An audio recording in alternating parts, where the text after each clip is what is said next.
So TrumpRx was announced this week, and in case you hadn't heard, here's a quick little rundown. I've been the biggest proponent of TrumpRx.com. And the reason for that is Republicans want cheaper drugs, independents want cheaper drugs, Democrats want cheaper drugs, and together, I think we're going to do something special. What makes Cost Plus Drugs different is that when you click through TrumpRx to our site, not only will you see a great price, but you'll see our actual cost and that we only mark it up 15%. And what makes this incredible, Mr. President, all the volume and all the people that are going to come from the site, as our volumes go up, our costs go down, which means we'll be ending up charging less to people over a period of time.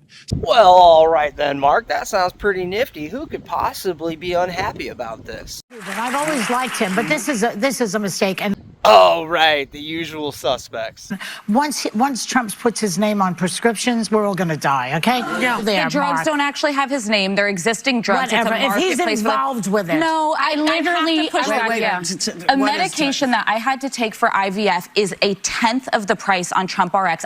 Now, for those of you bad at math, 1/10 of the cost of the original drug price through TrumpRx means a 90% reduction in cost to the consumer through TrumpRx. The average family, 1/3 of Americans cut back on essential foods and utilities to be able to cover their prescription drug costs. You're not going to convince me that just because Trump's involved, we should be like, screw it, don't bring down prescription drug costs. If he's going to make a profit out of it, don't take it. Not that we needed any more proof that people on the left have literally no values.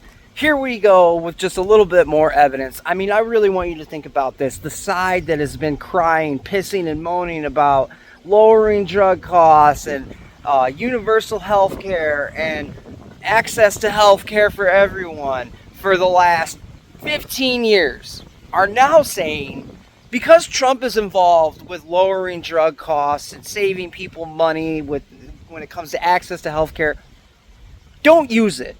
Continue to suffer under this regime, this medical health care regime that we have criticized and called evil and all this and that for over a decade. Continue to suffer under those programs instead of taking a better, cheaper option just because Trump's involved.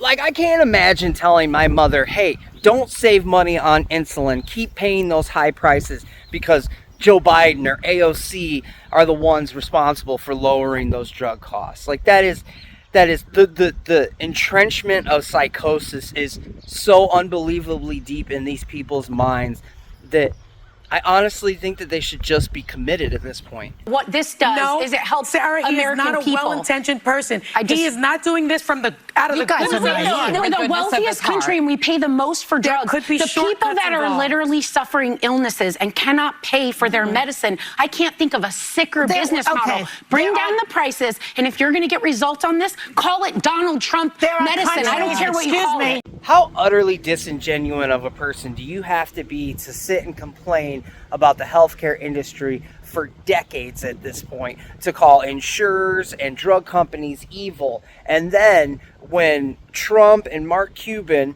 create a system that shows you the base cost of the drug from the actual producer, shows you their 15% markup, and that totals to 90% reduction in your cost for that drug, what that shows you is how overcharged we, the American people, have been for these prescription drugs. That shows you how much profit these companies have been making. It shows you that we, the people, have been getting fleeced hand over fist for decades at this point. And they could recognize this up until this point. They knew who the problem was.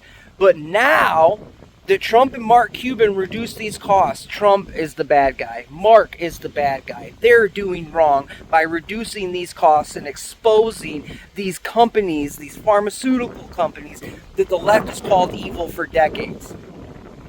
I think you're mad at the wrong person, ma'am. Like, I don't care if Trump and Mark Cuban make $100 billion off of this program. If it allows Americans to save not just a little bit of money, but 90% of their cost on their prescription drugs, if it saves lives, if it improves quality of life for regular everyday Americans, I don't care. I don't care. They can make $1 trillion off of it. That's fine with me.